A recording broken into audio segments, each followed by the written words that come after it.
반복되는 일상의 노선을 벗어나 타인의 교양에 올라타고 싶은 분들을 위해 준비했습니다.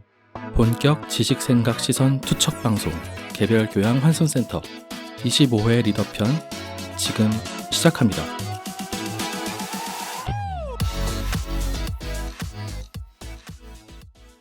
안녕하세요.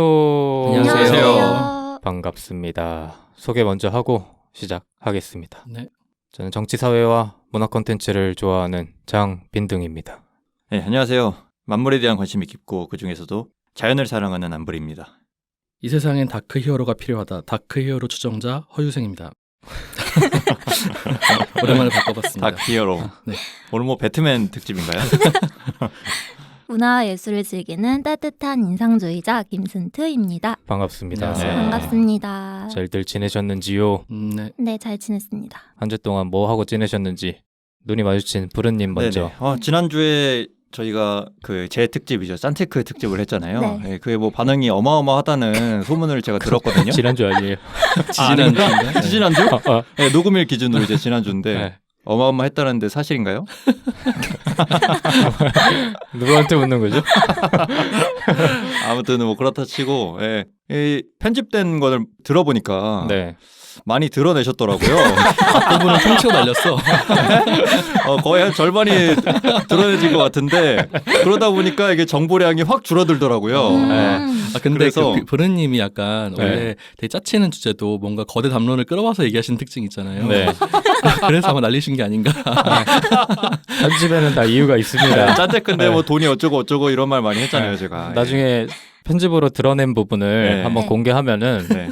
아마 조회수가 상당히 이제 바닥을 치지 않을까. 뭐 이해합니다. 생각하는데, 이해해요. 네. 그래서 제가 들어보니까 네. 약간 너무 짜쳤다. 너무 저렴해졌다. 너무 저렴하다. 그래서 네. 조만간 AS를 제가 한번 준비하겠다. 아, 좋아요. 네. 짠테크지만 좀 더 실용적인. 아, 그쵸, 아, 그쵸. 제가 생각해도 없어진 카드를 가지고 이거 좋다고 하는 거는 좀 아니. 아니 근데 그게 저도 변명거리가 필요한 게 네. 열심히 한참 준비하고 있는데 갑자기 아. 기습 발표를 한 거예요, 신한카드에서. 그럴 수 있죠. 네. 음. 그래가지고 이걸 뺄 수도 없고 넣을 수도 없고 이러다가 한 건데 아무튼 죄송하고. 그래도 그 부르님 말씀대로 그 카드를 이미 가지고 계신데 활용하는 방법을 모르는 분들도 맞아요. 아마 그런 계시지 분들 않을까. 되게 많을 거예요. 맞아요. 네, 네, 뭐한 네. 두세 명 되시지 않을까. 그런 분들이 우리 방송을 들어주셔야지 이제 그쵸, 유효한 그쵸, 건데. 그쵸. 어. 아니 뭐, 근데 꼭 그 카드 아니어도 저는 그 방송 하고 나서 좀 네. 의식적으로 좀 아껴야겠다 이런 생각하게 어. 되더라고요. 그 돈에 그래서- 대한 개념이 네. 좀 확 바뀌지 않았나요? 맞아요. 네. 그러면 제목이 짠테크가 아니라 절약 방송으로 하시죠. 그냥 쓰지 마라. 네. 근데 진짜 많이 느낀 것 같아요. 그때 방송 듣고 물론 그 카드는 제가 소유하지 않고 있지만 네. 그래도 그 절약에 대한 좀 개념을 다시 공고히 할 수 있게 되는 계기가 네. 되었다. 네. 그래서 뭐 너무 좀 저렴해지더라도 네? 만족하셨으면 네. 청취자분들도 좋아하실 거예요. 네. 네. 다음번에 제가 금융 짠테크로 네. 좀 더 이제 카드나 이런 서비스가 아니라 네. 금융 쪽으로 좀 치중한 짠테크를 한번 제가 왜 준비해 짠 좀 보겠습니다. 빼시면 안 돼요. 미련을 못 버려. 그래도 좀 더 이게 도움이 되면은 좀 좋잖아요. 단내나는 테크는 없나요? 네. 짠 건 좀 싫은데. 단내 조금 단내 나는 걸로. 아. 네. 짠 것도 수십 번 씹으면 단내가 나거든요. 그런 걸로 한번 제가 준비를 해볼게요. AS마저 실패하면 이제 더 나아갈 곳이 없는데 네. 그게 좀 고민되긴 하는데 네. 네. 다른 분들 어떻게 지내셨는지. 저는 최근에 좀 허리가 안 좋아가지고 네. 계속 누워 있다가 그냥 병원에 잘 안 가거든요 평소에. 그래서- 저도인데. 그 그래요? 짠테크 방법 중에 하나예요. 그만해 짠테크 좀 병원 좀 가요. 저는 짠테크의 일환은 아니고 네. 누워 있으면 낫겠지 하면서 드라마를 많이 봤어요. 네. 미드를 하나 봤는데 네. 되게 자극적이고 네. 너의 모든 것이라고 혹시 아시는 분 계신가요?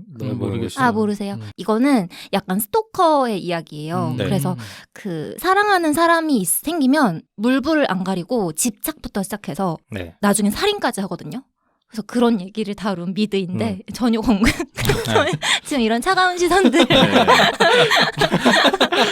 관심이 없다. 남자인가요? 죄송합니다. 남자가 이제 어떤 여자를 사랑해서 맞아요. 이 살인까지 남자가 이어지는 그런 거예요? 사이코패스예요. 아. 그래가지고 무서운데? 그 드라마 영혼이 1도 없었어. 아, 저 원래 이래요. 원래 말투가 이래. 관심이 없는 게 너무 티났나 봐. 아, 뭐 이제는 좀 익숙해질 때 됐잖아요. 아 근데 드라마가 되게 자극적이더라고요. 그래서 그 흡입되는 것들이 있더라고요. 자극적이고 네. 되게 야하고 되게 무섭고 그랬던 그렇습니다. 어. 그걸 보면서 지냈어요. 네. 네, 유승님은. 아, 저는 사실 뭐 별다른 근황이 없는 게 사실 좀 연초잖아요. 그래서 네. 연말에 일들이 다 끝나가지고 아, 저도 좀 쉬고 있는 상황이라서 음. 크게 뭐 별다른 근황은 없는데 네. 네, 뭐 그렇네요. 별로 할 얘기 없네. 근데 네. 궁금한 게 있어요. 네. 그 별일 없이 쉰다고 하면 네. 그냥 누워 있으세요, 다들? 전 좀 누워 있어요. 음. 누워 있어 네, 드라마 저도. 보고 뭐. 예. 저도 누워서 밀린 유튜브 채널들 다 보고. 왜요? 궁금해서요. 진짜 하루 종일 누워 있는지가 궁금하신 네, 것 네, 같아요. 네, 맞아요. 아, 진짜 하루 종일 누워 있습니다. 진짜 아. 네. 침대와 한 몸이 되어 있어요. 누워서 이제 화장실 갈 때랑 음. 배고플 때 잠깐 일어났다가 아. 다시 눕고. 그렇구나. 순트님은 아니에요? 전 아니거든요. 그럼 뭘 해요? 그럼? 본인의 쉰다의 기준은 뭐? 앉아서 쉬시나요? 근데 앉아서는 쉼이 잘 안 되던데. 어. 저는 그 누워 있는 거에 대해서 약간 죄책감을 느끼는 사람이어서 아, 네. 그래서 집에 있어도 움직여요. 아, 저 근데 그 뭐지? MBTI 중에 I랑 E 있잖아요. 네. 네. 이들은 그 앉아서 쉬어야 된다고 생각한대요. 쉬어도 앉아서 쉬는 거라고 생각하고 아, 누워 있는 그래요? 거 허용을 못 한다고 하더라고요. 그래요? 네. 저 I이긴 한데 저 인데 음. 엄청 누워있는데 신빙성이 확 떨어져 있는. 그렇네. 네. 네. 뭐 어쨌든 네. 저는 이제 계속 누워 있다 보니까 요새 건강이 너무 안 좋아진 것 같아요. 그래서 연초에 루틴이죠. 운동을 다시 시작하기로 마음을 먹었습니다.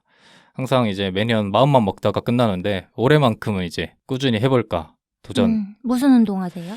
일단은 그 헬스를 하다가 네. 저희 친구가 좀 크로스핏에 미친 광인이 한 명 있거든요. 네. 그 친구가 저희 집 근처로 이사 온다 그래가지고 그 친구의 손을 잡고 한번 크로스핏에 입문을 해보려고 지금 생각 중입니다. 아, 그거 재밌다던데. 네, 막 뭐, 소리 지르면서 운동한대요. 맞아요. 네, 그래서 친구한테 물어보니까 월화수목금 다 간대요, 운동을.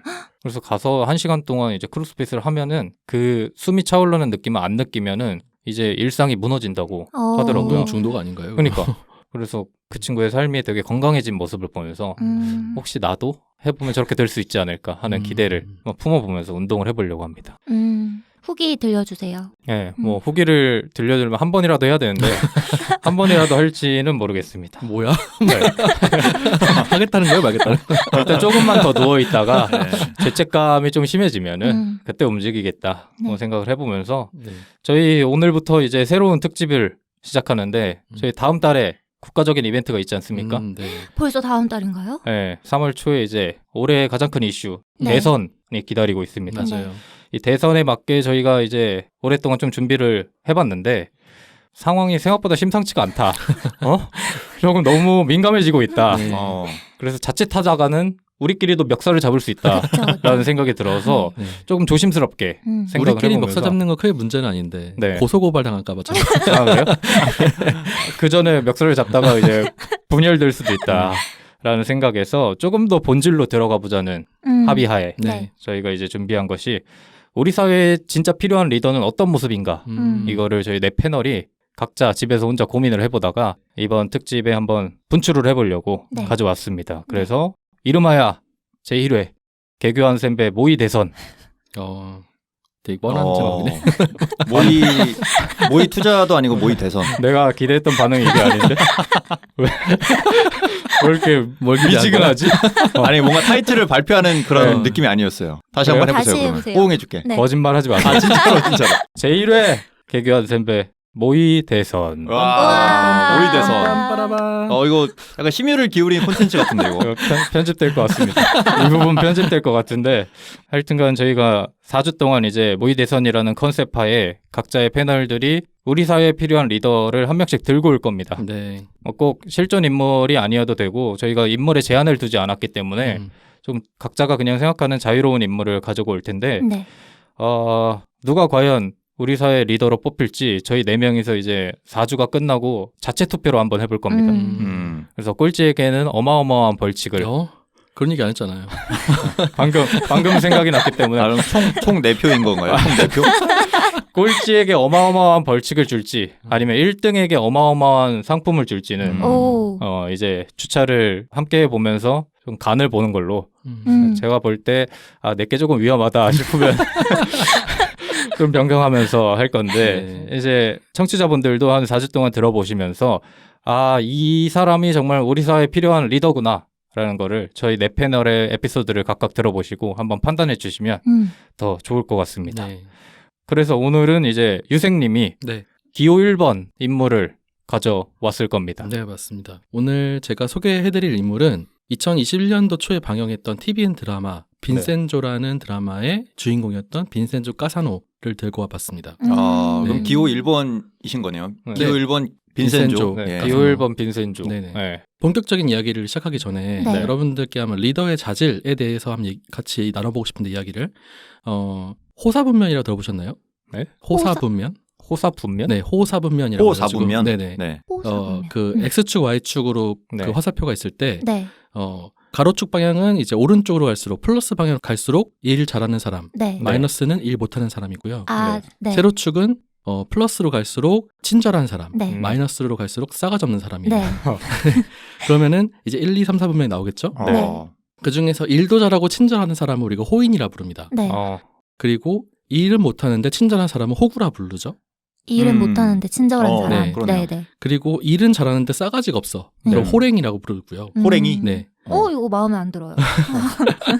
일 잘하는 일 일. 잘하니까. 어디서 나온 이론이에요? 이거 그 뭐지? 인터넷에 많이 돌아다니는 음. 이론인데 네, 괜찮은데요? 괜찮나요? 네. 마지막으로 일도 못하는데 싸가지도 없다. 네. 그럼 호로 새끼라고 합니다.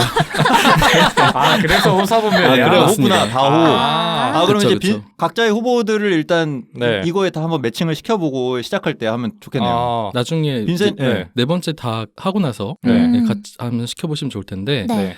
여러분들은 그럼 이 호사분면 중에서 어떤 사람이 리더로서 적합하다고 보십니까? 리더로서 네, 호인, 호구, 호랭이, 호로새끼 중에서 호인 아닌가?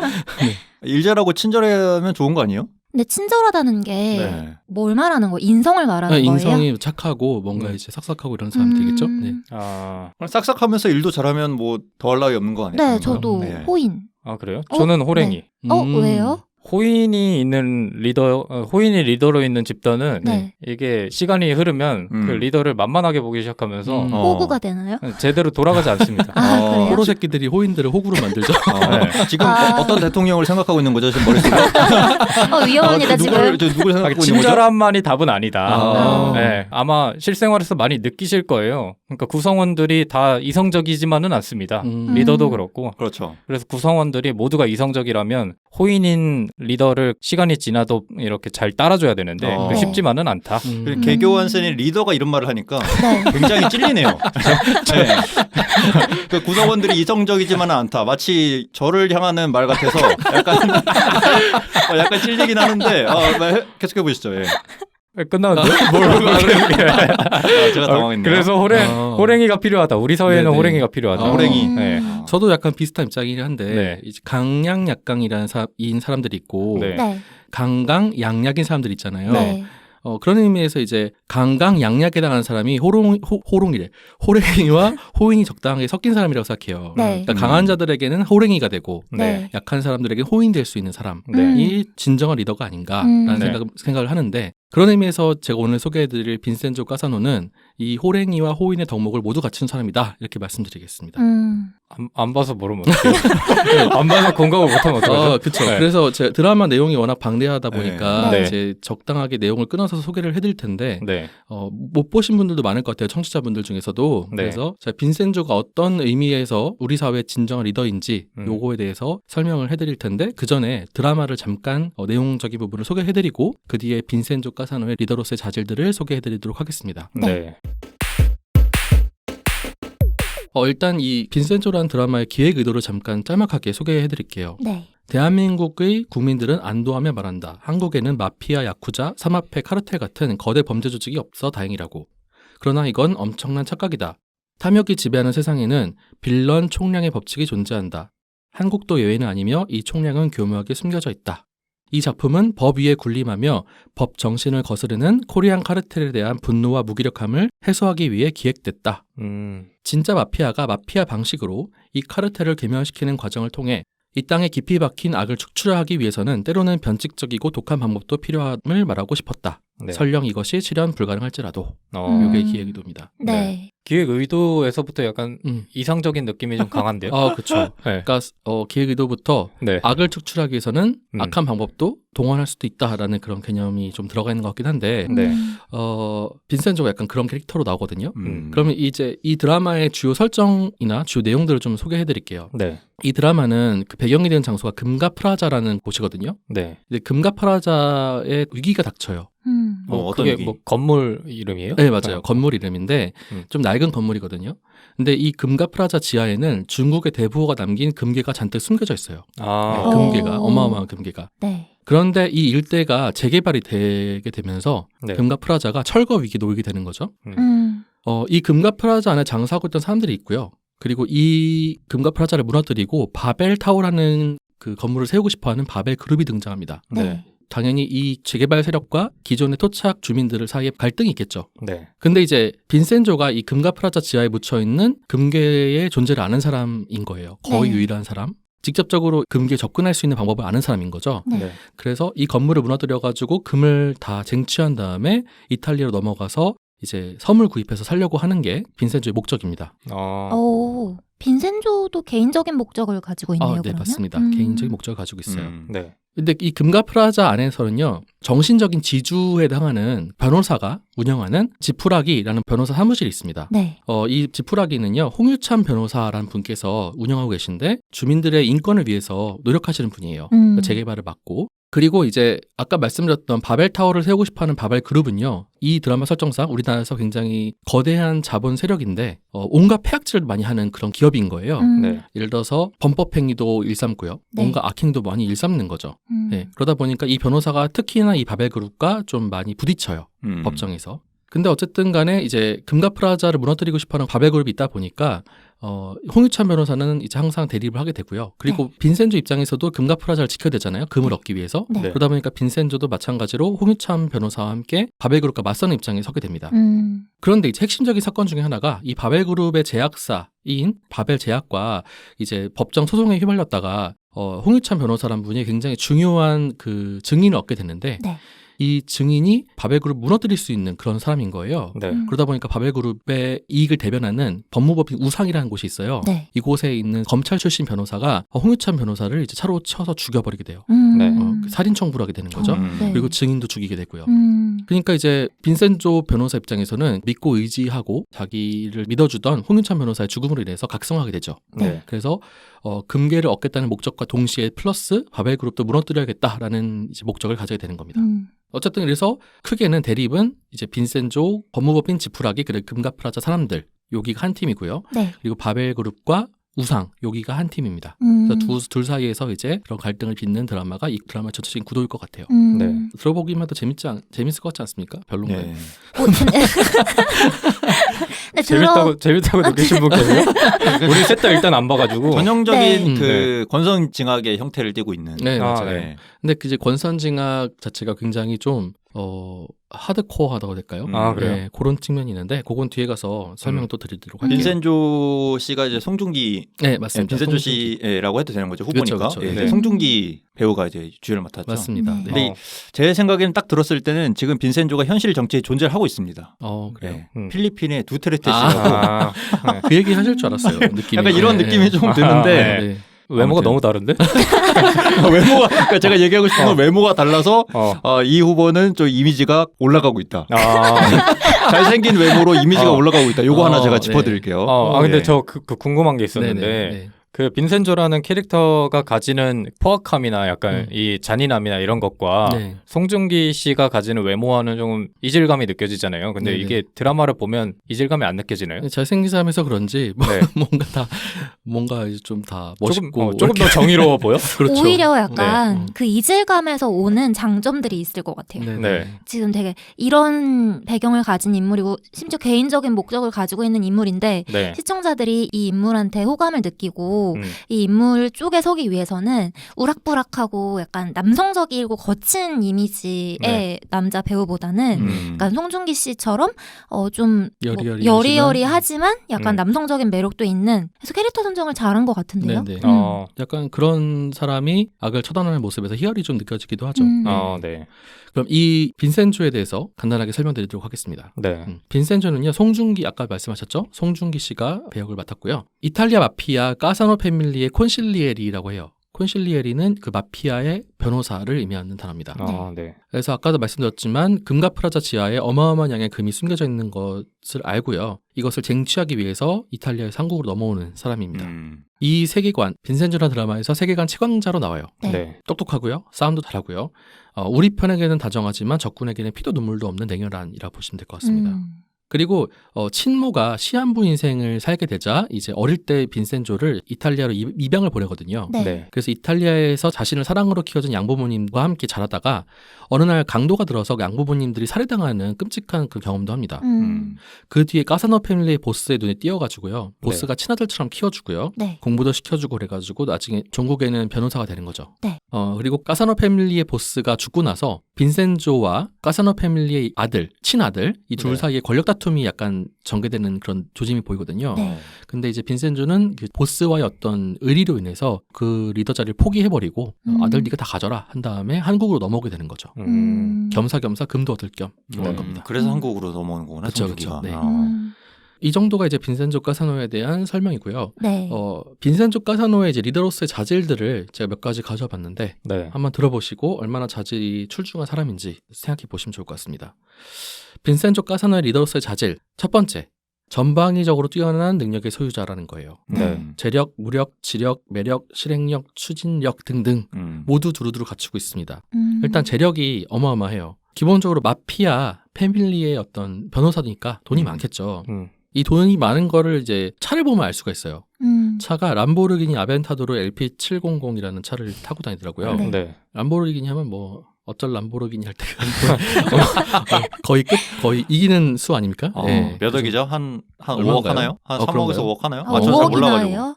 그리고 뭐 억대 차인 거 맞죠? 그리고 이제 이거는 근데 가끔씩 타는 차고요. 네. 네. 평소에는 이제 캐딜락 에스컬레이드를 타고 다니더라고요. 너무 사치스러운 거 네, 아니에요? 약간 네. 좀 후보 자질에 네. 의심이 좀 가는데요. 첫 번째 후보자들이 이상한데. 네. 네. 왜 후보는 그러면 무조건 네. 청렴하고 청빈하게 살아야 됩니까? 그건 아닌데 그건 너무 아닌데. 사치스럽다. 아니, 돈이 있으면 이 정도 네. 소비하는 거 나쁘지 않지 않나요? 사실 소비 요정으로서 네. 강력하게 지금 변호를 하고 계시는데 네. 네. 이거는 이제 어떤 리더의 품위를 네. 품위 유지를 해주는 어떤 장치라 볼 수 있죠. 일단 네 넘어갑시다. 네. 긍정적이지만은 않다. 네.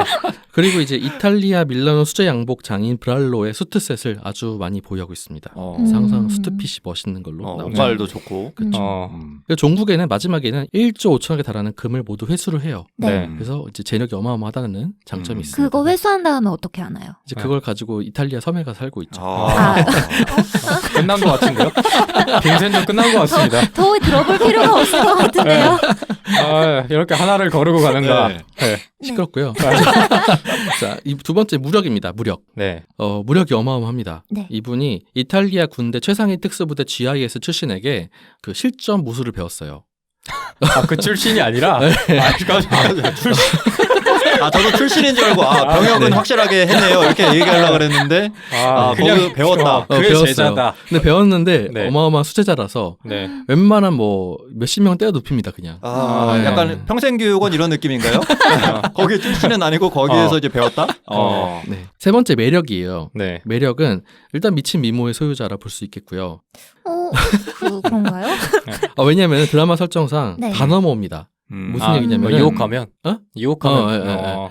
어떤 사람까지 유혹했냐면요. 바벨그룹에 자금줄을 대고 있는 사람이 있어요. 네. 그 자금줄을 대고 있는 어떤 저축은행의 사장이 남자인데 네. 그 남자가 이제 동성애적 성향을 갖고 있는 거예요. 네. 그래서 이 사람도 미모로 꼬셔가지고 우리 편을 만드는 이런. 네. 정치에 있어서 이미지 중요하죠. 그렇죠, 네. 그렇죠. 심지어는 어떤 바벨그룹의 회장의 동생인 장한서 있잖아요. 네. 약간 머리는 좀 멍청하지만 바지 사장으로 서 있는 사람인데 네. 나중에는 이 장한서도 빈센조의 어떤 형님으로서의 매력 이런 것 때문에 넘어오게 되죠. 그래서 자기 형조차 배신하게 만드는 형님미가 있다는 거죠. 그러니까 사람으로서의 매력이 있다는 거죠. 그렇죠, 그렇죠. 네. 사람들이 모두 따르게 만드는 리더십이 있다는 겁니다. 음. 마지막 세 번째는 추진력과 실행력인데요. 네. 이 극 초반에 에밀리오라는 인물이 등장해요. 이탈리아에서. 네. 이 에밀리오는 까사노 패밀리의 어떤 오랜 친구였던 사람을 배신하고요. 그 사람이 운영하던 포도밭을 다 그 자기가 먹는 그런 나쁜 인물이에요. 네. 이제 빈센조가 처음 가서 협상을 해요. 너 그러지 마라, 내놔라 이렇게 하는데 이 에밀리오가 미개한 동양인 새끼야 이러면서 쫓아내려고 하죠. 드라마 이제 초반부. 맞아요, 맞아요. 그러니까 이제 드론으로 포도밭에다 전부 다 휘발유를 뿌린 다음에 그 포도밭을 싹 다 태워버리죠. 네. 전소시켜버리죠. 음. 이런 추진력을 가지고 있다.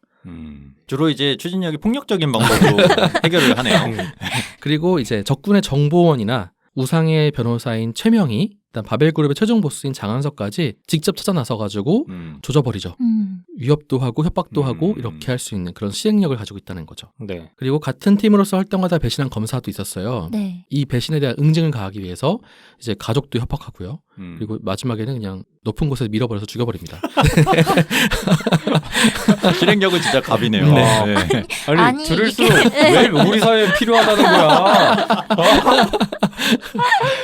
어쨌든 어려운 일, 더러운 일을 다른 사람의 손에 이제 맡기는 게 아니라 네. 스스로 나서가지고 해낸다라는 어떤 그런 실행력과 추진력을 가지고 있다라는 것에 저는 주목을 한 거죠. 아. 네. 이게 굉장히 훌륭한 리더로서의 자질이 아닌가 싶습니다. 자기 손을 아, 직접 쓴다라는 거. 아, 네. 자기 손에도 피를 묻힌다는 그렇죠, 거. 그렇죠. 어. 혹시 그 자기의 능력만이 아니라 그냥 남을 이렇게 이용을 해가지고 그 다른 사람의 능력을 이용해서 좋은 결과를 이끌어내는 그런 결과도 있나요? 그거는 뒤에 가서 좀 설명드릴게요. 그러면 네. 이게 또 리더의 또 중요한 자질이잖아요. 맞습니다, 네, 맞습니다. 어. 두 번째 이제 리더로서의 자질은요. 아까 전에 이제 전방위적인 뛰어난 능력의 소유자라고 했잖아요. 네. 그 중에서 제가 말씀드릴 지력은 빼놓고 말했어요. 사실상 이 지략, 모사꾼으로서의 능력이 뛰어나기 때문에 이걸 따로 설명드리려고 빼놨는데 어떤 재판에서 네. 이제 판사가 적군에게 매수가 된 거예요. 네. 그래서 100% 지는 재판이었던 거죠. 네. 네. 매수. 네. 뭐야, 갑자기. 매수가 왜? 그러니까 매수가 됐는데 그 사람을 다시 어떻게? 어떻게 네. 이 재판을 이길 것인가가 이제 네. 중요하잖아요. 네. 일단 재판이 뻔히 질 것 같다. 그러면 재판을 열리지 못하게 하면 된다라는 게 그 전략이에요. 네. 본질로 들어갔구나. 그렇죠. 이거를 이제 뭐랑 비슷하냐면은 마피아가 카지노를 운영하다가 이제 거액을 따가는 선수가 나타났다 했을 때 그들을 어떻게 쫓아내느냐. 선수가요? 선수. 선수가. 선수가. 카지노에 선수가 등장했을 때 어떻게 쫓아내는가 요 방법을 이제 모사를 한 겁니다. 네. 카지노에 돈을 다 따갈 수 있는 사람이 왔으니까 네네네. 그 사람을 어떻게 하면 게임에 참여하지 못하게 할 그렇죠. 것인가 이런 느낌인 거죠. 네네네. 첫 번째 방법. 딜러를 게임에서 없애버린다. 그 판사를 죽이나요? 재판장에서 딜러는 누구냐? 네. 변호사라는 거죠. 변호사. 변호사. 네. 그러니까 우리 측 변호사라는 네. 거죠. 음. 그래서 변호사가 갑자기 재판장에 쓰러져요. 네. 그래서 재판을 연기하려고 하는 거죠. 근데 이제 판사 끝까지 재판을 하려고 하는 거예요. 네. 그럼 두 번째 방법은요. 도박자 전체를 블랙아웃 시킨다라는 게 두 번째 전략이에요. 네. 그래서 재판장을 정전을 시켜버려요. 그럼 속기사가 속기록을 쓰기가 불가능해지잖아요. 네. 그러니까 이제 이거를 기록이 열어지니까 재판을 연기하자라고 할 것 같았는데 판사가 노트북으로 써라 이렇게 하는 거예요. 네. 이것도 실패죠. 네. 그럼 마지막 최후의 수단 세 번째는요. 다른 손님들을 다 쫓아내버리는 거죠. 도박장을 다 뒤엎어버리는 겁니다. 기생천외한 방법인데 재판장한테 일단 얼굴에 꿀을 발라요. 금가프라자의 주민을 시켜가지고 네. 네. 네. 판사를 길에서 우연히 만난 척한 다음에 꿀을 발라버리는 거예요. 얼굴에다가. 어떻게 발라요? 꿀물을 쏟아버려요. 네. 네. 그러면서 이제 꿀물을 쏟으면서 이렇게 손에 묻힌 꿀들을 얼굴에 막 바르는 거죠. 네. 그런 다음에 재판장에다 장수말벌을 풉니다. 기상천외한데 네. 진짜. 그래서 그 판사가 장수말벌에 쏘여가지고 얼굴이 어. 팅팅 붓고 말도 못하게 만들어버리는 거죠. 아. 그렇게 해서 재판은 없는 이런 장면이 나옵니다. 그 판사가 악인이었던 거예요? 네네. 매수당한 사람이었으니까. 그러니까 이게 생각할 여지가 있는 게 네. 그 이미 합법적이지 않은 방법으로 재판을 질 위기가 온 거잖아요. 네. 그럴 네. 때 자기는 정의만을 추구하고 합법적인 방법을 추구하면 질 수밖에 없는 게임이었는데 그렇죠. 그거를 본인도 이제 악으로 어떻게 보면 비합법적인 방법으로 대응을 해서 자기 쪽으로 끌어온 거잖아요. 그렇죠. 이제 유리한 판세를 만든 거죠. 네. 그래서 이때 이제 빈센조가 날렸던 한마디가 뭐냐면요. 어느 마피아 집안의 가훈이라면서 세상에서 가장 강한 주먹은 뒤에서 때리는 주먹이다라고 얘기를 해요. 기습적인 방법이 가장 강할 수 있다라고 얘기를 하는 거죠. 네. 마지막 세 번째 방법은요. 브루느님께서 말씀하신 거랑 좀 일맥상통하는 부분이 있는데 네. 이 빈센조에서 나오는 제가 가장 멋있는 명언을 꼽는 이탈리아가 있어요. 네. 그 이탈리아가 바로 뭐냐면은 운 디아볼로 스카차 랄트로라는 문장이에요. 네. 네. 악은 악으로 처단한다라는 문장입니다. 어. 이 빈센조는요, 손에 더러운 거, 더러운 피 이런 거 묻히기 싫어하는 우아한 리더가 아닙니다. 네. 그래서 나중에 이제 유튜브 여러분 찾아보시면요, 이 빈센조 참교육 3시간짜리 모음이 있어요. 네. 근데 뒤로 갈수록 굉장히 잔인합니다. 마지막에 이 숙적이었던 최명희 전 검사와 장한석 회장을 응징하는 방식은요, 굉장히 좀 끔찍해요. 네. 근데 그렇게 해서라도 그 사람들은 그렇게 할 만한 어떤 짓들을 저질러다 보니까 너는 이 벌도 아깝다 이런 일을 하죠. 전 그래서 이런 악을 악으로 처단한다라는 이 드라마의 어떤 핵심적인 주제가 굉장히 마음에 들어서 빈센조를 가져와 봤는데, 사실 이 우리나라의 지금까지 우아한 정치인들, 제 표현입니다 그냥, 우아한 정치인들은요, 뭐 합법적인 방식, 절차와 공정 이런 걸 굉장히 중요하게 여기잖아요. 네. 사실 근데 그런 것들이 일부분에서는 마치 하나의 방어벽이 되기도 한다고 생각해요. 돈 많고 힘 있는 사람들에게는. 절차와 뭐 원칙 따져가면서 자기는 다 그 사이사이로 빠져나가는 거죠. 법꾸라지라고 하죠. 그렇죠, 그렇죠. 네. 네. 그래서 과연 지금까지 한국 사회가 말한 원칙과 공정, 정의라는 게 정말 제대로 작동했는가? 정말 나약했던 건 아닌가? 이런 생각을 좀 들게 만드는 부분들이 요새 많이 느끼는 부분이에요. 네. 그래서 여러분들에게 한번 질문해보고 싶어요. 빈센조의 방식에 동의하시는지에 대해서. 그래서 첫 번째 질문은 앞서 말씀드렸던 법과 원칙, 도덕과 윤리가 반드시 권선징악 그리고 사필 규정에 사이다 결말을 가져온다고 생각하시는지 이것도 여쭤보고 싶어요. 저는 막연히 네. 그 지금 당장의 사이다는 아니어도 네. 권선징악은 좀 믿어요. 그러니까 이게 약간 저 혼자만의 약간 판타지이기도 하고 네. 결국에 네. 언젠가는 네. 그게 지금 세대가 아니고 그 사람 자체로서의 결말이 아니더라도 네. 언젠가는 상당히 이라고 불교적인 믿는 편이에요. 시각이네요. 아 그런가요? 네. 다음 생에 다음 그럴 세대에 거예요. 전해진다 이런. 다음 생이 아니어도 네. 뭐 그 사람이 아끼는 무언가에게라든지 자식 그런 세대라든지. 것들? 저도 비슷한데 저는 법과 원칙 자체가 무너지면은 더 지켜질 게 없다고 생각하기 때문에 네. 법과 원칙을 다 지키는 행위가 물론 말씀하신 것처럼 당장의 사회적인 발전을 안 일으킬 수도 있지만 그렇지 않았을 때 해가 더 크다고 생각을 하기 때문에 결국에는 법과 원칙을 지키는 선에서 정의가 이루어져야 되지 않을까 뭐 이런 생각을 갖고 있긴 했는데 네, 네. 그래서 그런지 빈센조의 방법이 우리 사회에 반드시 필요하다고는 동의하기가 조금 어려운 것 같아요. 네. 그럼 자연스럽게 네.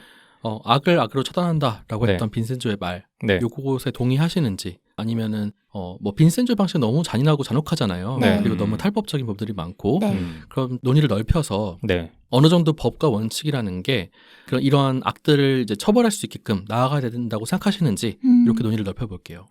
그러니까 그런 극단적인 방법이 아니더라도. 네네. 예. 근데 저는 악을 악으로 처단하지 않고 법으로 해결하자고 결심하는 사람의 그 심리가 있기 때문에 네. 네. 그게 현대 사회를 이룬다. 이게 무슨 말이지? 이룬다고 생각을 해요. 지탱해준다. 지탱한다. 네. 네, 어휘력이 딸리는데 이게 어떤 말인지 아시죠? 그러니까 다시 한번 설명해 주셔야 될 것 같아요. 나의 원한을 그대로 갚으면은 네. 그러니까 결국에는 그 사람과 같은 사람이 된다는 그런 생각이 네, 있어서. 네. 네. 그쵸. 근대 현대로 넘어오게 되면서 네. 인권이라든지 아니면 이런 것들이 더 중요해지기도 했고, 네. 범죄자의 인권, 살인자의 인권까지도 보장해 줘야 된다라는 게 인권의 그 어떤 개념의 확대잖아요. 네. 네. 그런 의미에서 일리가 있는 말인데, 사실상 그러다 보니까 이 용서의 미덕, 평화의 미덕이라는 게 너무 네. 확대되어 해석된 건 아닌가 싶긴 하는 요즘이에요. 네. 또 한 가지는 그리고 사실 뭐 개별 범죄자라면은 네. 전면적으로 드러날 가능성이 높잖아요, 사회적으로. 네. 사회적인 지탄을 받기도 너무 쉽고, 근데 그런 어떤 조직적인 범죄라든지 너무 힘을 가진 사람들의 범죄는요, 처벌하기 너무 어려워진 게 아닌가라는 생각이 들어요, 요즘 세상에서. 네. 너무 그들을 보호해주고 숨겨주고 언론과 여론조차도 다 그들의 편에 서 있는 게 아닌가 생각이 좀 들어서. 네. 근데 개인적으로 악을 악으로 처단한다는 말에 동의하지 않거든요. 왜냐하면 악이라는 건 어쨌든 감정이 들어갈 수밖에 없다고 생각을 해요. 네. 그러니까 악을 악으로 처단한다고 했을 때 그 처단한다는 그 행위 자체가 감정이 섞인 행동이 될 수 있다고 생각하는데 네. 저는 법에는 감정이 들어가면 안 된다고 생각하는 편이거든요. 그래서 사람들이 억울한 일을 당해서 법에 호소를 했을 때조차도 법으로서는 감정이 없이 집행이 되어야 된다고 생각을 해요. 근데 그게 이제 설득력이 있기 위해서는 법을 제대로 만들어야 되는 거죠. 근데 그런 부분에서 우리나라가 지금 여러 방면에서 법에 부족한 부분이 있다는 것도 저도 인지를 하고 있고 더 강화되어야 된다고 생각을 하는데 네. 그때 이 법은 악과 선을 떠나서 감정이 없는 감정이 없는 상태에 선의로 나아가야 되는 그런 법이라고 생각을 해요. 네. 그래서 악을 악으로 처단한다는 말에는 동의하지 않고요. 하지만 유생님이 방금 말씀하신 것처럼 법이 조금 더 강화되어야 되고 선의를 위한 방향으로 나아가야 된다라는 말에는 동의합니다. 네. 사실 근데 우리가 법감정이라는 말 많이 쓰잖아요. 네. 네. 그리고 뭐 이런 재판의 결과들을 봤을 때 국민의 여론이라든지 언론의 영향을 받지 않기도 쉽지 않잖아요. 네. 네. 네. 그런 거 보면 사실상 법이 감정에 지배되거나 지배까지 아니어도 휘둘리는 것 정도는 충분히 감정할 수 있는 게 아닌가 싶기도 하거든요. 그래서 끊임없이 경계해야 된다고 생각을 해요. 그러니까 아무리 법이 감정을 빼고 생각한다고 해도 네. 들어갈 수밖에 없다고 생각하거든요. 이게 되게 모순적인 말인데 어쨌든 인간들이 하는 일이기 때문에 맞아요. 아무리 감정을 빼고 법은 감정이 없어야 된다라고 하는 게 어떻게 보면 경계인 거죠. 그러니까 과도한 감정의 이입을 막기 위한 경계라고 생각을 하고 네. 법을 집행하는 거에 있어서 뭐 여론도 그렇고 판사도 그렇고 당연히 인간이기 때문에 감정을 빼야 한다고는 하지만 100% 뺄 수는 없다고 생각을 해요. 네. 그래서 그렇기 때문에 더 감정을 빼야 한다라고 생각하게 되는 것 같아요. 그러니까 네, 빼라고 해도 뺄 수 없는 게 그렇죠. 인간이 사는 네. 이 체계의 함정이니까. 네, 네. 그래서 더욱 빼야 된다는 음. 말씀. 빈둥님은 네, 저 같은 경우는 계속 그 악을 악으로 처단한다에 대해서 생각을 하고 있었는데 네, 저도 이 말에는 동의하기가 어려운 것 같아요. 그 앞에서 저희가 그 호사분면 얘기를 할 때 저는 집단을 이끄는 리더는 호랭이여야만 된다고 생각을 했었는데 네, 그 호랭이라는 말이 악을 악으로 처단한다는 말과 동일하지는 않거든요. 제가 생각하는 리더의 모습은. 그러니까 악을 악으로 처단하는 리더는 제 기준에서는 너무나 쉬운 방법을 택하는 리더 같이 느껴져요. 네, 빈센조의 방법은 굉장히 좀 사이다 같고 우리 사회를 변화할 수 있게 만드는 새로운 방법인 것 같지만 돌이켜보면 그 방법은 현실적이지 않기 때문에 우리 사회에 없었던 게 아닐까라는 생각이 더 많이 들거든요. 네, 그러니까 뭐 재벌들이나 아니면 사회적으로 문제 일으키는 기득권들을 향한 리더의 폭압적인 결정들이 물론 우리 사회에도 일어날 수 있으나 그게 실제로 일어나게 되면 그 이면에 있는 부작용들이 더 크게 국민들을 더 압박할 거라고 저는 생각을 하거든요.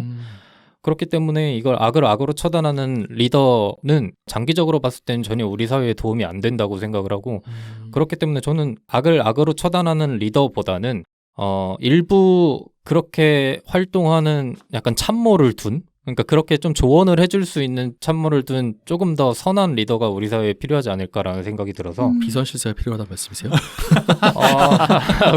그게 그렇게 되나? 참모. 저 근데 빈농님한테 여쭤보고 싶은 게 있는데 아까 말씀하신 것 중에 네. 왜 쉬운 방법을 선택하면 안 되는 거죠? 쉬운 방법을 선택하는 게 나쁜 건가요? 쉬운- 그러니까 우리는 보통 네. 어렵고 복잡한 방법을 쓰면은 좀 네. 노력했다라고 생각하기가 쉽잖아요. 네네. 저는 사실상 쉬운 길이 있는데 네. 그 쉬운 길을 두고 굳이 왜 돌아가고 복잡하게 그 절차를 꼬아버리고 네. 이런 것도 문제가 되지 않나라는 생각을 해요. 그 쉬운 네. 길이라는 게 악을 악으로 한번 처단하게 되면은 음. 그 다음 나타나는 모든 악들을 다 악으로 처단할 수밖에 없거든요. 그러니까 쉬운 방법을 한번 선택하면 그 이후에 모든 선택들도 다 쉬운 방법으로 택할 수밖에 없어요. 그 말인즉슨 그 다음에 일어나는 수많은 별것 아닌 악들도 모든 국민들이 악으로 처단하게 되는 그런 분위기를 형성할 수 있다는 거죠. 그러니까 리더의 한순간의 선택이 그 사회의 분위기를 만들고 국민들을 변화시키게 만드는데 그 시작 자체가 악이라면 우리 사회는 결국 악으로 나아가지 않을까 하는 그런 불안함이 있거든요. 이게 네. 대표적인 미끄러진 경사길의 논변이라는 건데요. 네. 그러니까 어떤 결과가 네. 계속해서 미끄러진 경사길에 올라타가지고 떨어지기만 할 거다라는 어떤 전망을 가지고 논변을 펼치시는 거잖아요. 네. 근데 사실상 근데 어떤 굉장히 카리스마 있는 그 지도자가 네. 거대한 악을 처치할 때만 딱 적용하고 네. 거기서 멈추고 절제력을 발휘할 수도 있는 거잖아요. 그러니까 그게 현실적이지 않다는 부분이에요. 물론 빈센조라는 인물은 강강약약의 전형적인 모습을 보여주잖아요. 네. 근데 과연 그게 우리 사회에 존재할 수 있을까라는 의구심이 드는 거죠. 네. 그러니까 그 문제 있는 재벌들을 향해서 강한 모습을 보이고 네. 사회적인 약자한테 약한 모습을 보이는 리더는 굉장히 이상적이지만 네. 그게 우리 사회에서는 쉽지 않다는 거를 우리 모두가 사실 알고 있잖아요. 네.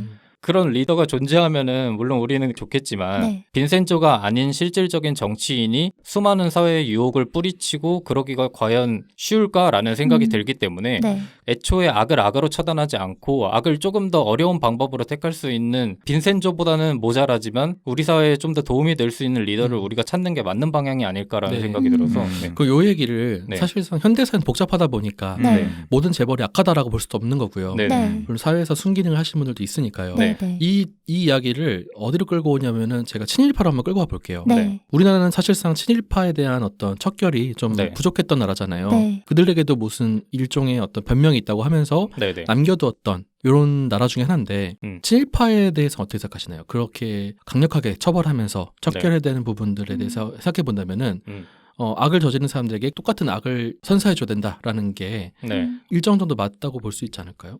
근데 그때는 이게 저희가 인식하고 있는 지금 현재 사회가 얼마나 비정상적이냐 그리고 얼마나 극한의 사회이냐에 따라 또 달라질 것 같아요. 네네. 네. 그러니까 친일파가 있었던 일제강점기 시대에는 정말 사회적으로 이건 있어서는 안 된 식민지 시대의 일이었잖아요. 네. 네. 그때는 또 다르게 적용돼야 된다고 저는 생각을 하거든요. 음.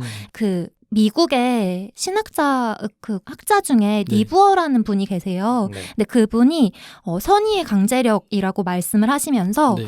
강제력이 동원되어야 하는 때 그리고 집단이 집단으로서 서로 치열하게 갈등을 해야 하는 때를 말씀을 하셨는데 그 네. 때가 언제냐면 기본적으로 인간적인 윤리가 지켜지지 않을 때 그러니까 그런 때가 지금 일제강점기 이런 때겠죠. 네네. 그런 때에는 무력을 동원해서라도 음. 그걸 쟁취를 해내야 되는 거고 선을 향해 가야 하는 거고 네. 그러지 않고 지금 우리가 살고 있는 현대 사회 상식이 지켜지는 사회라고 했을 때에는 끊임없는 대화와 협의를 통해서 무력보다는 대화와 협의를 통해서 사회를 원활하게 유지시켜야 된다고 말을 했는데 저는 네. 그 의견에 좀 동의하는 아, 바이거든요.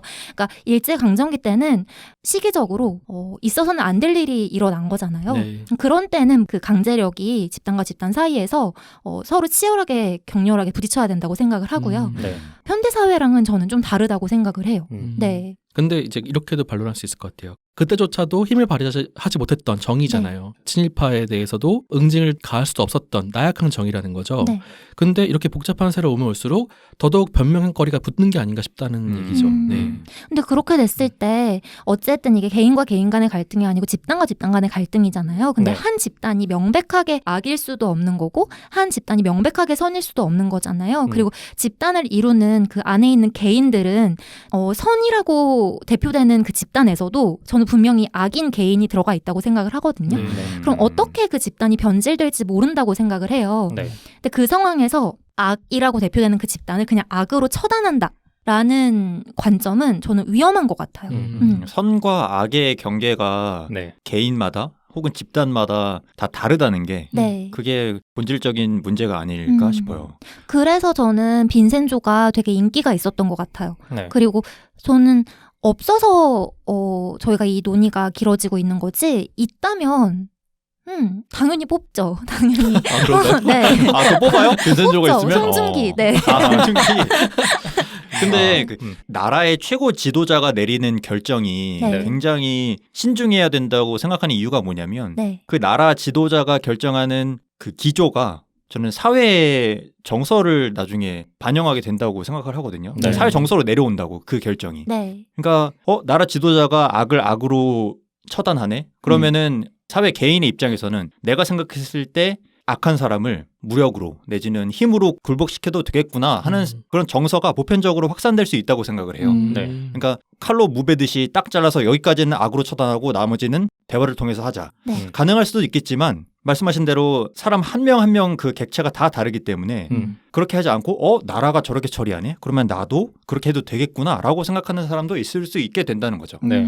그러면은 전체적으로 사회가 이제 무력을 사용하거나 악으로 악을 대응하는 네. 이런 기조가 생길 수 있어서 그런 부분은 저는 좀 경계해야 되지 않을까 이런 생각이 들어요. 갑자기 생각났는데 네. 그 네. 니체가 괴물과 싸우는 자는 스스로 괴물이 되지 않도록 네. 노력해야 된다 뭐 이런 류의 말을 했잖아요. 네. 저는 그 말이 되게 의미가 있다고 생각하는 게 괴물과 싸웠을 때 그때 나는 처음에 선을 잃기 쉽다고 생각을 하거든요. 네. 악을 악으로 처단하는 방법을 사용하면서 내가 악이 되어 가기가 쉽다고 생각을 해서 그런 것 같습니다. 네. 그 악을 악으로 처단하는 사람들의 기본적인 마음에는 선이 있을 거잖아요. 네. 그래서 나는 선을 위해서 악을 악으로 처단한다라는 마음으로 리더가 그렇게 행동을 하는 건데 그거를 유지하기가 어려운 게 거죠. 핵심이라는 거죠. 네. 이 드라마 주인공 빈센조는요 정말 흉악한 악에 해당한 사람들만 싹 죽이고요. 네. 네. 자기는 금괴 가지고 도망갑니다. 금괴는 네. 그 합법 합법적인 거예요? 아니죠. 그럼 네. 아, 아, 그거는 네. 그러니까 드라마니까. 드라마니까 네. 네, 그냥 그런 디테일한 걸 다 제쳐두고 네. 자기가 원하는 것을 싹 가지고 이제 박수 칠 때 떠날 수 있는 그런 그러니까 더러운 일은 음. 자기가 다 해결을 하고. 그쵸. 이방원 같은 사람이네. 딱 이병헌도 사실 좀 고민을 했어요. 이병헌? 이방원. 이방원이 아니라 태종 이방원. 그러니까 이방원이라고 했는데 이병헌이라고 말씀하시는 것 같아가지고. 네.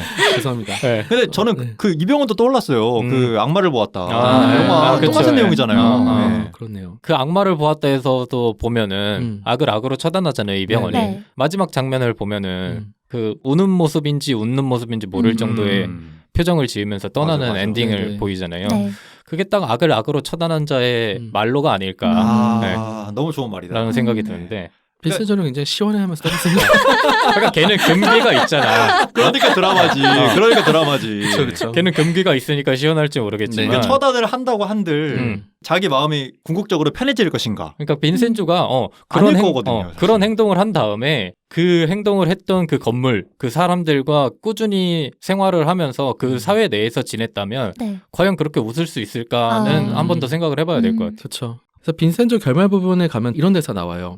정의는 나약하고 공허하다. 이걸로는 그 어떤 악당도 이길 수 없다. 만약에 무자비한 정의가 세상에 존재한다면 기꺼이 져줄 용의가 있다. 라고 얘기를 합니다. 네. 그래서 이 말을 전 보면서 굉장히 좀 나름 생각에 많이 빠졌는데 마지막으로 요 질문 드리면서 에피소드 마무리 지어보면 좋겠는데요. 정의가 강력한 힘을 가지려면요. 어떤 게 필요하다고 생각하시는지 요거를 대답해 주셨으면 좋겠어요. 저는 일단 그 정의의 목적이 분명해야 되고 그 목적을 구성원들한테 충분히 공감시키는 게 핵심이라고 생각을 하거든요. 그러니까 빈센조가 제가 계속 마음에 걸리는 부분은 그 정의의 목적이 분명하지 않았다는 점이 조금 마음에 걸려요. 그런 불분명한 목적 아래에서 악을 악으로 처단한다는 조금 극단적인 수단이 나와버리니까 이 빈센조의 행동이 과연 그 사회를 위함인가 아니면 본인의 이익을 위함인가는 계속 생각하게 되는 것 같아요. 그렇기 때문에 우리 사회에서 정의를 이루고자 하는 리더가 있다면 그 목적이 분명히 우리 사회를 위함이라는 것을 국민들한테 공감을 시켜줘야 되고 그 수단에 있어서는 그 목적이 만약에 분명하다는 전제 하에서는 그 수단이 조금 과격한 방법이라도 그걸 국민들이 공감만 한다면 저는 문제는 없을 거라고 생각을 하거든요. 어떤 수단을 사용하는지가 문제가 아니라 그 윗전에 있는 그 목적이 조금 더 핵심이 아닐까라는 생각이 들어서 정말 정의를 이루고 싶다면 이런 생각을 마음에 품고 정치를 시작하는 것이 옳은 방향이 아닌가. 그리고 그런 리더를 우리가 뽑을 때 좀 더 그런 측면을 고려해서 뽑아야 하는 것이 우리 사회를 위한 발전의 방향이 아닌가 이런 생각이 좀 들었어요. 네. 물론 제가 드라마 내용을 모두 말씀드리지 못해서 네. 좀 잘못 오해하신 게 있는 것 같은데 이제 네네. 빈센조의 목적 중에 하나가 이제 금기를 얻는 것이었고 네네. 악을 처단하는 과정에서의 목적은 어떻게 보면 자기가 사랑하는 혹은 자기가 아꼈던 사람들에 대한 죽음인 거죠. 네. 그런 부분이 있지만 빈둥님 말씀하신 게 확실히 의미가 있다고 생각합니다. 네. 저는 리더를 떠나서 일단 우리 사회에서 정의가 제대로 돌아가려면 이게 이상적인 얘기이기도 한데 집단의 도덕성을 길러내야 되지 않나라고 생각을 해요. 네. 개인은 완벽히 도덕적일 수 없다고 생각을 하거든요. 네. 저조차도 이기심과 이타심이 네. 어우러져서 얼키설키 어우러지고 끊임없이 스스로도 경계하고 점검하면서 살아간다고 생각을 하는데 이런 개인을 잡아줄 수 있는 건 집단의 방향이라고 생각을 하거든요. 네. 그래서 집단이 이기적으로 행동하느냐 또는 집단이 도덕적으로 행동하느냐를 제대로 길러줘야 되지 않나 라고 생각을 합니다. 이게 되게 어려운 일이고 막연하다고 생각할 수 있는데 네. 끊임없이 교육이라든지 아니면 리더가 끌고 가는 방향을 점검하고 경계해가면서 이루어내야 되지 않나라는 생각을 해요. 네. 그 집단의 도덕성을 기르기 위해서 리더가 선택하는 방향이 우리 사회는 좀 더 도덕성을 길러야 됩니다라고 이렇게 말만 하는 사람들이 있고 그걸 행동과 정책으로 이렇게 네. 진짜 도덕성을 이끌어내는 리더들이 있잖아요. 네네. 근데 우리 사회는 후자보다 전자가 맞아요. 많으니까 지금 문제가 되는 것 같아서. 맞아요. 네. 네. 브로님 어떠신가요? 저는 참된 리더라면 정의를 정의하지 말아야 된다고 생각을 해요. 정의를 정의하지 않나. 약간- 정의를 정의하지 약간 않아. 저다운 발언일 수도 있는데 네. 네. 그 리더가 정의는 이것이다라고 정의를 하는 순간 네. 사회가 좀 극단적으로 흐를 가능성이 높아진다고 생각을 하거든요. 네. 그러니까 쉽게 예를 들면 제가 이제 빈둥님이 정의입니다라고 네. 말하면 네. 자연스럽게 빈둥이 아닌 쓴트와 유생은 정의가 아닌 걸로 치환이 될 가능성이 있잖아요. 네. 네. 그래서 그거를 굉장히 조심해야 된다. 왜냐하면 리더는 빈둥만이 아니라 쓴트와 유생을 모두 포괄하는 사회의 리더이기 때문에 내가 설령 어떤 관점을 갖고 있다 하더라도 그거를 표현하는 순간 그 집단이 아닌 집단은 정의가 아니게 될 가능성이 생긴다는 거죠. 그거를 조심해야 되고 그렇기 때문에 쉽게 어느 한쪽을 편을 들거나 그러면은 안 되지 않을까라는 생각이 들고 그런 걸 한번 생각해 보면 어떨까. 요즘 이제 3월에 탄생할 새로운 리더는 그걸 좀 생각하면서 너무 좀 극단적으로 흐르지 않는 사회를 만들어주면 어떨까. 네, 이런 생각을 해봅니다. 네. 리더라는 자리에서 날리는 그 리더의 한마디가 이끄는 좀 파장이 생각보다 굉장히 크다는 점을 말씀해 주신 것 같아서 그 부분에 공감이 되는데 말씀하신 대로 그 리더가 한마디를 날리는 순간 그 한마디에 공감을 하는 사람들은 굉장히 좋아하겠지만 그 반대편에 놓인 사람들은 자연스럽게 저 리더가 나를 탄압하는구나라고 느끼기 쉽기 마련이니까. 맞아. 근데 진짜 어려운 게 또 아무 색깔이 없는 맹물 같은 리더는 또 안 되잖아요. 너도 옳고 너도 옳다. 뭐 이왕 같은 태도는 네. 또 아니어가지고 그런 리더 아래서 비선 실세가 자라나는 거죠. 그래서 우리나라 대선이 항상 문제가 되는 게 보통 한 40%, 30% 후반에 득표를 한 후보가 대통령으로 당선이 되잖아요. 네. 되자마자 이제 문제 생기는 것이 너는 40%밖에 못 받은 그 후보 주제에 네. 왜 그 네 모든 공약을 다 실천하려고 하냐라는 쪽이 있고 네. 그 반대 측에는 왜 대선에서 이렇게 우리가 뽑아줬더니 막상 공약을 지키지 않냐라고 주장하는 측이 있어서 그 부분이 우리 대선에서 항상 불거지는 문제 중에 하나니까 네. 그런 측면에서 좀 비슷한 문제라고 볼 수 있겠는데 네. 어쨌든 저는 사회 전체적으로 봤을 때 네. 리더가 있더라도 이런 논의들이 많이 나오고 많이 부딪히고 사람들이 얘기를 나누는 사회가 건강한 사회라고 생각을 하거든요. 네. 그래서 누가 되시던 간에 우리도 계속 이런 생각을 해야 될 것 같고 그리고 그런 얘기를 마음껏 할 수 있는 네. 분위기였으면 좋겠어요. 네. 네. 이 빈센조라는 드라마가 나왔을 때 네. SBS에서는 모범택시라는 드라마가 나왔었고요. 네. 그리고 그 뒤에는 악마판사라는 드라마도 나왔었어요. 전부 다 다크 히어로를 다루고 있던 드라마였는데 네. 네. 어떻게 보면 이런 드라마들이 자꾸 유행하고 나오게 되는 이유가 우리 사회에 뭔가 결핍된 부분이 있지 않나. 맞아요. 네, 네. 그렇기 때문에 이런 미디어에서 나온 게 아닌가 싶어서 네. 여러분과 이런 주제를 나눠보고 싶어서 오늘 가져와 봤습니다. 네, 네. 에피소드는 끝입니다. 그래서 빈센조가 당선돼야 되는 건가요? 다른 분들이 더 좋은 분들 데려오면은 당선시키면 되고 네. 너 뭐 변변치 않다 그러면은 제 걸로 찍어주시면 되겠습니다. 다행이네요. 빈센조는 이길 것 같네요. 네, 제가 빈센조는 이길 것 같다. 확신이 생깁니다. 네. 뭐 가져가세요. 뭐 이게 진짜 대선도 아니고 저는 당선 목적은 아니었습니다. 네. 이게 당선 목적을 위해서 하는 건데 당선 목적이 아니라 그러면 어떡해. 너무 약해졌어. 이게 언더독 효과라는 걸 노려봅니다. 약간 이게 전략인가? 약간 이러면서 밑바탕에 깔아서 불쌍함을 강조. 동정표를 얻기 위함인가? 네. 어쨌든 오늘 빈센조의 이야기를 한번 다 들어봤는데 네. 일단 저희 나머지 3명의 패널이 다 빈센조를 보지 않은 상태에서 이렇게 듣다 보니까 조금은 안 이쁘게 보는 시선이 있었으나 그 빈센조가 가진 매력은 아마 그 유생님을 포함해서 빈센조라는 드라마를 보신 분들은 아마 다 알지 않을까라는 생각을 해보면서 오늘 그 유생님이 얘기해 주시는 거를 듣고 그 빈센조라는 캐릭터가 조금 더 구체적으로 어떤 인물인지를 한번 봐야겠다는 생각이 들긴 했습니다. 안 보실 거면서.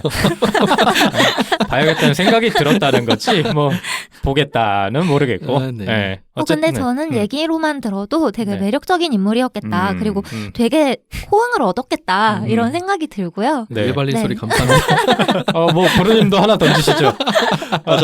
저는 이제 제 거 준비하느라고 지금 이미 지금 정신이 없거든요. 네. 알겠습니다. 오늘 그럼 빈센조 이렇게 1번 후보로 기호 1번 빈센조의 이야기를 한번 살펴봤는데 네. 다음 시간에는 이제 2번, 3번, 4번이 이렇게 차례차례 나올 거니까 네. 저희 제1회 개교한 셈배 모의 대선 계속 살펴주시길 바라며 리더 편은 다음 주에도 이어집니다. 네. 오늘 고생하셨고 여기서 마치겠습니다. 수고하셨습니다. 수고하셨습니다. 수고하셨습니다. 감사합니다.